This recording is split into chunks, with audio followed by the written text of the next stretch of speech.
Chapter 3 अवचेतन मन की शक्ति से धन अर्जित कैसे करें। जब आप यह अध्याय सुन रहे होंगे तब शायद आप यह भी कह रहे होंगे, मुझे धन और सफलता की जरूरत है। यही आपको करना है। प्रतिदिन 3 से 4 बार स्वयं को कहे, धन, संपदा, सफलता। इन्हें शब्दों में अद्भुत शक्ति है। ये अवचेतन मस्तिष्क की आंतरिक शक्ति का प्रतिनिधित्व करते हैं। अपने अंदर मौजूद शक्ति पर अपना मन टांग दे, फिर स्थितियां और परिस्थितियां अपने अपने स्वभाव और गुणों के आधार पर आपके अंदर प्रकट होंगी। आप यह नहीं कह रहे, मैं अमीर हूँ। आप अपने अंदर की वास्तविक शक्ति पर ध्यान केंद्रित कर रहे हैं। आपके मन में कोई विरोध और संशय नहीं है जब आप कहते हैं अमीरी। आगे चलकर जैसे ही आप अपना ध्यान धन संपदा पर केंद्रित करते हैं, वैसे ही अमीरी का एहसास आपके अंदर बढ़ेगा। इस बात को हमेशा अपने मन में बनाए रखिए कि धन का एहसास धन पैदा करता है। आपका अवचेतन एक बैंक की तरह है, एक प्रकार का सार्वभौमिक आर्थिक संस्थान।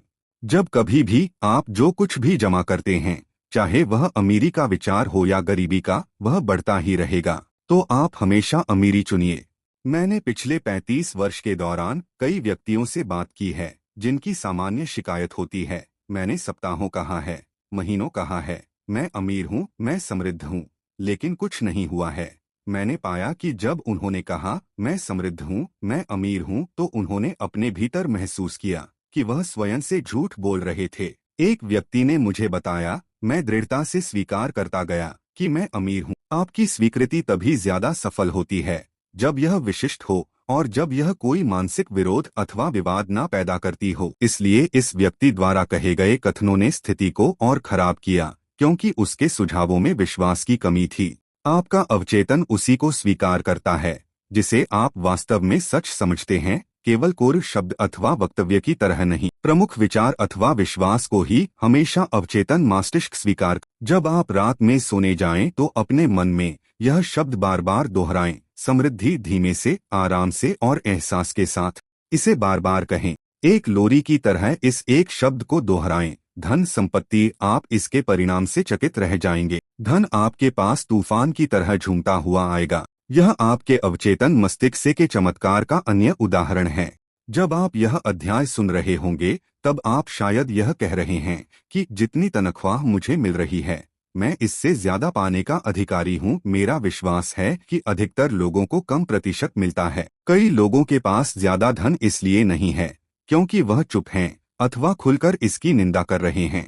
वे धन को गंदा धन या सीधन के लिए प्रेम, सभी बुराइयों की जड़ है कि यह संबोधित करते हैं। इसका एक और कारण है उनके समृद्ध ना होने का, कि उन्हें अवचेतन के किसी कोने में संशय है कि गरीबी में कुछ सद्गुण है। अवचेतन में ऐसी प्रकृति अथवा भावना बचपन में बैठे अंधविश्वास अथवा धर्म ग्रंथों पर आधारित मिथ्या व्याख्यान के कारण हो सकती है। एक बार एक व्यक्ति ने मुंह से कहा, मैं कंगाल हूँ, मुझे धन पसंद नहीं है, यह सब बुराइयों की जड़ है। इस तरह का कथन एक व्याकुल विक्षिप्त मन का प्रतिनिधित्व करता है।